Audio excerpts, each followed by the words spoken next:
Hello guys, welcome back to my YouTube channel Gauss Plus Maths Academy and ABS Coaching Center. जी guys, हम continue करेंगे हमारे topic को pair of straight lines, जिसका हमने exercise 1 के 2-3 सम्स लिए थे. मैंने पहले फर्स्ट वीडियो में कंसेप्ट समझाए थे. अब जैसे मैंने कहा था कि फर्स्ट और एक्सरसाइज को दो पार्ट में डिवाइड कर दिया, दैट इज फर्स्ट 4.1 एंड 4.2, पर it was just one exercise. तो हम 4.1 के हमने दो सम्स लिए थे एंड 4.2 के हमने क्वेश्चन नंबर 1, 2, 3, 4 सॉल्व किया था. अभी आज हम कंटिन्यू करेंगे question 5 guys. If you see in the textbook, question 5 का exact same sum solved example दिया है आपके जस्ट उसके एक पेज पहले, that is question number 4 of solved example on page number 123. तो आप वहां पे एंगल दिया है π/6 रेडियन. अब π/6 मतलब ही होता है 30 डिग्री, और यहाँ पे भी क्वेश्चन नंबर 5 में भी उन्होंने 30 डिग्री एंगल दिया है. The angle line makes an angle of 30 degree. तो अब एग्जैक्ट सिर्फ वहां पे इक्वेशन चेंज है, तो आप लोग को same to same sum solve करना है. सिर्फ इक्वेशन चेंज है, तो आप लोग को दिमाग लगाना उतना है. That is for you. I will be solving the sixth one. Reading out loudly. If the angle between the lines represented by ax square plus 2hxy plus by square equal to 0, which is the combined equation in general form, is equal to the angle between the lines represented by 2x square minus 5xy plus 3y square equal to 0, then show that 100 into h square minus ab 100 to prove. I am writing question 6 में to prove TP लिख रहा हूँ, ठीक है. 100 into h square minus ab is equal to a plus b the whole square. Okay, a plus b the whole square. ये हमें prove करना है. और उन्होंने कहा है कि जो कंबाइंड इक्वेशन का जो जनरल फॉर्म है उसका एंगल जो बना, उसके अंदर जो दो लाइंस है, जो कंबाइंड इक्वेशन होता है उसमें दो लाइंस होती हैं, तो वो दो लाइंस का जो एंगल आता है वही एंगल एक और इक्वेशन दिया है उसके बीच में आता है. दोनों के एंगल क्या हो गए? सेम. ठीक है. तो then we have to prove this. देखो मैं क्या लिख रहा हूं. दोनों के एंगल कुछ हो गए. एक का मान लीजिए थीटा है, एक का अल्फा है. So will write let solution या proof whatever you want to write. Let alpha and beta be the angles made by the lines ax square, नीचे लिखते हैं ax square plus 2hxy hxy plus by square equal to 0. And दूसरा कौन सा दिया है उन्होंने हमें equation. The equation is 2x square minus 5xy plus 3y square equal to 0. ठीक है. We'll say let alpha be the angle between these two lines. इसके अंदर दो लाइंस है और इसके अंदर भी दो है, तो इन दोनों के बीच का एंगल है अल्फा, इन दोनों के बीच का एंगल है बीटा, और दोनों इक्वल है. ठीक है. Therefore tan alpha, since we'll write like this, since alpha is equal to beta, therefore tan alpha is also equal to tan beta. अच्छा, एंगल का फॉर्मूला क्या होता है? यस, tan थीटा का फॉर्मूला कह दिया मैंने आप लोगों को, mod of 2 under root h square minus ab upon a plus b. तो इधर तो अल्फा, तो इसके बीच का एंगल है एंड दिस इज जनरल, तो इसका आंसर देयरफॉर आ जाएगा mod of 2 under root h square minus ab upon a plus b. mod complete is equal to, यहां पे हम क्या लिखेंगे? यहां पे हम लिखेंगे tan बीटा के लिए mod of 2 अंडर रूट. अब ये डायरेक्टली लिख सकते हो, अगर कंपैरिजन करके नहीं लिखना, मतलब कंपेयर करना है, अलग से लिखना है, वो भी कर सकते हो. आई मीन टू से इसका अलग से एंगल निकाल लो. The angle between the lines is tan beta equal to करके फिर tan अल्फा अलग और फिर इक्वेट करो. या फिर मैं डायरेक्ट कर रहा हूं 2 अंडर रूट h स्क्वायर. अब h क्या हो गया? देखो 2h इक्वल टू आएगा -5 मिडिल टर्म, राइट. तो h हो जाएगा -5/2. सो -5/2 h square minus ab minus a and b, मतलब first and second term 2 into 3 minus ab mod complete upon a plus b, that is 2 plus 3. ठीक है. so therefore it will be mod of 2 under root h square minus ab upon a plus b is equal to mod of 2 under root. मैं थोड़ा directly solve करूंगा, आप लोग खुद से simplify कर सकते हो. 5 का स्क्वायर माइनस 5 का स्क्वायर 25/4, 2 3 6, तो उधर जाएगा वो, तो हो जाएगा 25 minus 6 into 4, 24, 25 minus 24, it will be 1/4 upon, you have to simplify that, upon 5. 1/4 मतलब हो जाएगा 2, तो this 2 gets cancel, so basically you will get mod of 2 under root h square minus ab upon a plus b is equal to mod of 1/5. देखिए जब भी mod होता है ना, मॉड को हम जब भी हटाएंगे ना तो हम स्क्वायरिंग करेंगे, ठीक है, चाहे कहीं पे भी है. ऐसे बच्चों को समझता है कि मॉड हटाए तो प्लस माइनस लेना पड़ेगा. If you remove the mod you have to take plus minus 1/5. But what I am saying in this case is, आप जब भी मॉड हटाओ, मॉड हटाने के लिए आप हमेशा स्क्वायर कर लो, तो स्क्वायर करोगे तो मॉड रहेगा, बिकॉज प्लस हो या माइनस हो, स्क्वायर तो हमेशा पॉजिटिव होता है. एग्जांपल देख लीजिए, mod of x equal to if I say 5, तो x कैन बी पॉजिटिव 5 और x can be negative 5. Sir नहीं समझा, अच्छा चेक करो. मैंने कहा what is mod of 5, you will say 5. What is mod of minus 5, you will say 5. तो आया ना x का वैल्यू, या तो 5 या तो minus 5. So better what you should do is square, हो जाएगा x स्क्वायर इक्वल टू 25 ना. In both the cases if x is 5 or minus 5, the square will be always 25. So better way I prefer giving the squares. So ये रब कर लेते हैं फटाक से. देखिए अब इधर हम करेंगे स्क्वायरिंग, तो स्क्वायरिंग करने पे स्क्वायरिंग आपका आंसर आएगा 2 का square 4, square and square root cancel हो जाएगा, तो बचेगा सिर्फ h square minus ab upon नीचे में हो जाएगा a प्लस बी का the whole square equal to 1 का स्क्वायर 1, 5 का स्क्वायर 25, 25 इधर भेजो, 25 into 4 100 into h square minus ab is equal to a plus B the whole square. आप बोलोगे सर 25 इंटू 4 पहले दिखाओ, यार बोर्ड वाले हैं, वो पागल नहीं है. स्टूडेंट जब डायरेक्ट कर सकते, तो बोर्ड वाले को जो पेपर चेक करेगा उनको तो समझता ही है ना, टीचर्स को तो समझता ही है. सो दैट्स द आंसर, ठीक है. So it was easy sum, not at all a difficult one. Come on, write fast, लिख लिए फटाफट.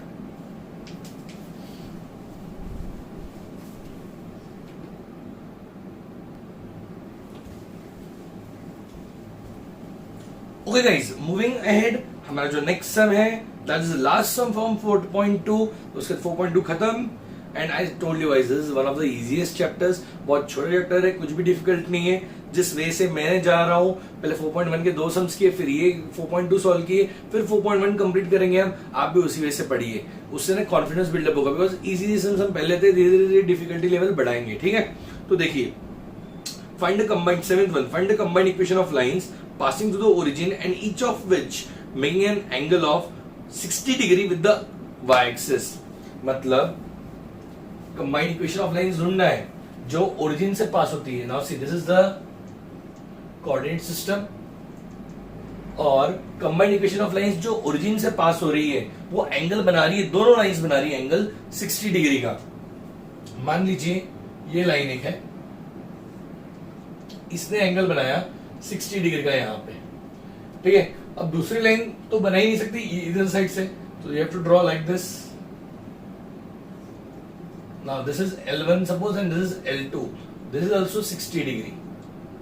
ठीक है, तो ठीक है, ये 60 तो इधर वाला भी 60 हो जाएगा. Vertically opposite angles, this is 60 तो this will be also 60 vertically opposite angles. In short कहीं से भी आप देख लीजिए, y एक्सिस के साथ, this is the y axis right, तो y एक्सिस के साथ y डैश, नेगेटिव एक्सिस को हम y डैश डिनोट करते हैं, नेगेटिव एक्सिस के साथ या पॉजिटिव एक्सिस के साथ एंगल 60 डिग्री के ही बन रहे लाइंस के, ठीक है. अच्छा, इसमें से कंसेप्ट ना बहुत मस्त है. अब ये 60 डिग्री का एंगल जैसे बना रहा है, तो ये कितने का हो गया 30 डिग्री का. तो x एक्सिस कितना डिग्री है 30. So the inclination for the line L1 is what 30 degree. तो स्लोप क्या आएगा tan theta equal to what tan 30, slope equal to m equal to tan theta, that is tan 30. तो 1/√3 आ जाएगा. अच्छा, ये angle कितने का बनेगा, this complete angle it will be 150 degree. सो इसमें हमें ऐसे लिखना है, देखिए solution for number 7 sum. Let पहले लिख लें the lines makes, और ये फिगर बनाना जरूरी है, please note down this, you have to make this figure, ठीक है. थोड़ा अच्छे से बनाना, मैं थोड़ा सा रिपीटेडली वहां पे मार्क किया है. Lines makes, the lines make angles of 60 degree with y axis. Therefore it implies that the lines makes angles of कितना 30 degree and 150 degree with what? Positive x axis. X axis कितने degree बनाता है? 30 and 150 degree. I gave you the expression for this. ठीक है? So we'll say let m1 and m2 be the slopes of the lines. Therefore m1 equal to tan 30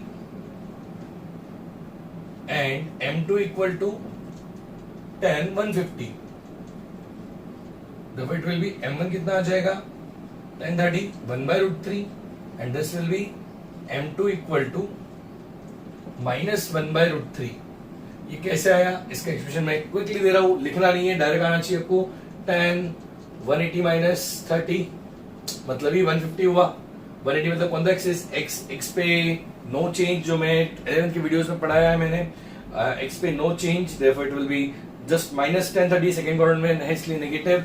so 180 minus 30 is minus tan 30. तो minus tan 30 मतलब minus 1 by root 3. ठीक है? Therefore देखो अब मैंने आपको जब बेसिक्स पढ़ाए थे पेयर ऑफ स्ट्रेट लाइंस की तब कहा था equation of line passing through origin क्या होता है? y equal to mx, y equal to mx या ax plus by equal to 0 या फिर y equal to just mx. तो वही हम फॉर्मूला यूज करेंगे. देखो equation of lines are y equal to m1x and y equal to m2x. That is y equal to 1 by root 3 x and y equal to minus 1 by root 3 x. root 3y equal to x and root 3y equal to minus x. इस case में ये उधर जाएगा, इस case में वो इधर आएगा. therefore thus equations of lines are क्या आएगा? x minus root 3y. root 3y equal to 0 and root 3y minus x इधर आएगा. x plus root 3y equal to 0. Therefore combined equation, because हमें ढूंढना क्या था इसमें? We have to find the combined equation. दोनों को multiply करना पड़ेगा. देखो combined equation of lines is x minus root 3y into x plus root 3y equal to 0. अगर सीईटी हम पढ़ाते तो वहां पे हमें डायरेक्ट आंसर निकालना सिखाते हैं, लर्न ही करने बोलता हूँ कि यही आंसर आने वाला है. ठीक है? So it will be X square minus root 3y the whole square equal to 0. अरे A minus B A plus B वाला formula. So it is X square minus 3y square equal to 0. इसी type का एक short example भी दिया है, but वहां पे डायरेक्टली एक्स एक्सिस का एंगल इंक्लिनेशन दिया हुआ है. It makes an angle of whatever 30 or 60 or 45 whatever with x axis directly दिया है. यहाँ नहीं दिया था, तो इसलिए मैंने पहले वाई एक्सिस दिया था, वाई से फिर हमने एक्स का रिलेशन निकाला and this is the answer. Okay, so guys come on right it down और आगे बढ़ते हैं. हमारा बहुत छोटा चैप्टर है, बहुत क्विकली हो जाएगा. सिर्फ 2 या 3 वीडियोस लगेंगे अभी. ठीक है? Come on, note this down quickly.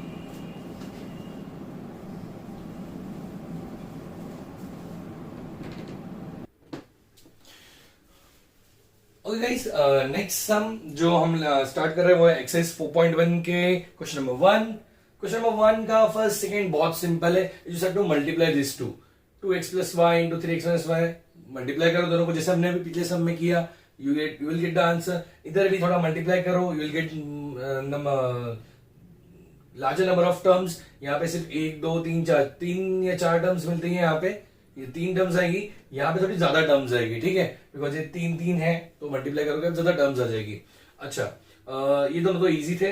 Question number 3 4 और 5th वाला इसके जैसा ही है, तो मैं 3 4 ले रहा हूँ और 5th वाला खुद से सॉल्व कर लेना. ठीक है?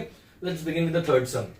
Passing through 2 3, find the combined equation of lines. The question reads as find the combined equation of lines passing through 2 3. 2 3 से पास हो रही है lines and parallel to coordinate axis. मतलब देखिए ये कोऑर्डिनेट एक्सिस है आपका, मान लीजिए. ठीक है? तो 2 का आएगा 1 2, so this will be 2, and 3 का आएगा 1 2 3, so this will be 2 3. ठीक है, तो ये 2 3 से लाइंस पास हो रही है एंड क्या है, पैरेलल है कोऑर्डिनेट एक्सिस को, मतलब the lines are like this. ये एक लाइन हो गई और दूसरी लाइन ऐसे हो गई. ठीक है, तो ये L1 मान लीजिए, ये L2 ले लीजिए, तो the lines are like this. तो इनका कंबाइंड इक्वेशन ढूंढना है. सी सिंपल है, equation of line parallel to X axis क्या आता है, y equal to y coordinate, and equation of line parallel to X axis y equal to y coordinate, and parallel to y axis का है ये वाला, that is x equal to x coordinate. So simple है. अगर आपको equation का पता नहीं है तो फिर से लिख देता हूं. देखो, equation of line parallel to x axis is equal to is given by y equal to y coordinate. ठीक है, y equal to y coordinate. तो y कोऑर्डिनेट यहां पे क्या है, y coordinate is 3. So therefore equation of line this, ये जो है पैरेलल टू x एक्सिस मतलब L1. ठीक है, equation of line parallel to x axis is y equal to 3, that is y minus 3 equal to 0, and equation of line parallel to x axis हो गया, y axis same way में y axis को parallel लेंगे क्या आएगा, x equal to x coordinate. x coordinate क्या है 2, that is x minus 2 equal to 0. Therefore the combined equation is, the combined equation of lines is क्या आएगा, y minus 3 into x minus 2 equal to 0. Multiply कर लीजिए, आपका answer आ जाएगा. ठीक है, सो मैं मूव करता हूं नेक्स्ट सम को. बहुत इजी सम था, कुछ खास नहीं था इसमें भी. मूव करता हूं next, and this is one of the sums जहां पे मार्क्स कुछ नहीं मिलते लेकिन लेंदी है. 2 मार्क्स के लिए सम आएगा बट लेंदी है. सीईटी में अगर आता है तो बहुत इजीली आंसर ढूंढ सकते हो आप लोग, बट यहाँ पे 2 मार्क के लिए सम बट लेंदी. देखिए पास कहां से हो रही है, 2 3 से, और परपेंडिकुलर है इन दो लाइंस को. विल से फर्स्ट हम इन दोनों का स्लोप ढूंढेंगे और लेंगे. देखो मैं लिख के देता हूं, लेट सॉल्यूशन देखिए आप, आपको समझ जाएगा. Let L1 and L2 be the required lines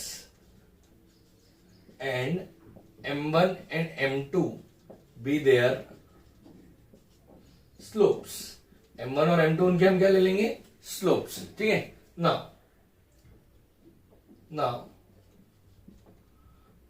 equation slope of line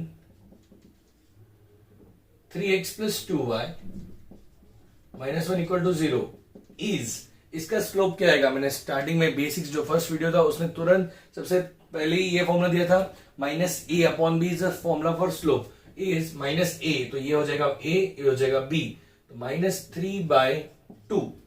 slope of the line this is -3/2. Therefore since line L1 is perpendicular to 3x plus 2y minus 1 equal to 0. Therefore, slope of L1 that is equal to M1 you can say is given by -1 upon slope of this -3/2. अब मैं ये बहुत detail में लिख रहा हूं, इसको अगर आप नोट्स में देखोगे they write very precise. See how they will write. Slope of line this is this, therefore slope of L1 is -1 upon -3/2. Direct ऐसे लिखेंगे. ठीक है, -3/2 that is M1 equal to. अब कैसा है, मैं स्टूडेंट के पॉइंट ऑफ व्यू से पढ़ा रहा हूं, ये थोड़ी बहुत गलतियां ना हो, उनको समझे अच्छे से. नोट्स वाले क्या है डायरेक्टली दे देते. अगर नोट से समझता, आंसर्स देख के समझ जाता मैथ्स, तो टीचर्स की क्या जरूरत पड़ती है कि नहीं. सी ना, M1 क्या आ गया हमारा 2/3. This is what M1 is. अब हम ढूंढेंगे equation of L1. Therefore equation of line L1 is given by, कौन सा फॉर्मूला यूज करेंगे, स्लोप पॉइंट फॉर्म. देखिए स्लोप हमें पता है, पॉइंट है 2 3, तो स्लोप पॉइंट फॉर्म क्या है. आप प्लीज पॉज करिए वीडियो, जाके चेक करिए स्लोप पॉइंट फॉर्म, लर्न करिए formulas. I always say learn the formulas फिर ये आगे बढ़ी है, ठीक है। तो equation of line L1 is y minus y1, y1 क्या आएगा यहाँ पे 3 इक्वल टू m1 मतलब minus 2/3 into x minus x1 that is 2, तो हो जाएगा 3y minus 9 equal to 2x minus 4 that is final answer 2x minus 3y plus 5 equal to 0। ये हो गया हमारा equation of line L1। Same way में आपको L2 का इक्वेशन ढूंढना है। Also slope of line x minus 3y plus 2 equal to 0 is, इसका स्लोप क्या आएगा माइनस a अपॉन बी। आप देखिए ना, पॉज करिए वीडियो और यहां से पूरा सॉल्व करके यहां तक आप ट्राई करिए ढूंढने का, सेम स्टेप है, और फिर चेक करिए करेक्ट है या नहीं, ठीक है। So x minus 3y plus 2 equal to 0 is minus 1 by minus 3 that is 1 by 3। Therefore slope of L2 is equal to minus 1, that is m2 I will write, equal to minus 1 upon 1 by 3, that is therefore m2 equal to minus 3, ठीक है। therefore equation of line 2, equation of line L2 is given by y minus 3 equal to minus 3 into x minus 2, y minus 3 equal to minus 3x plus 6 इधर डालेंगे हम 3x plus y minus 9 equal to 0। अब आखिरी step आप लोगों ने करनी है, जैसे ये वाला सम बचा था तो ये इक्वेशन दिए थे, यहां पे हमने ये इक्वेशंस ढूंढे। Therefore the combined equation is, लिखेंगे आप यहां पे, therefore the combined equation is, इन दोनों का प्रोडक्ट करिए यहां पे, इक्वल टू 0, आंसर आपका आ जाएगा, ठीक है।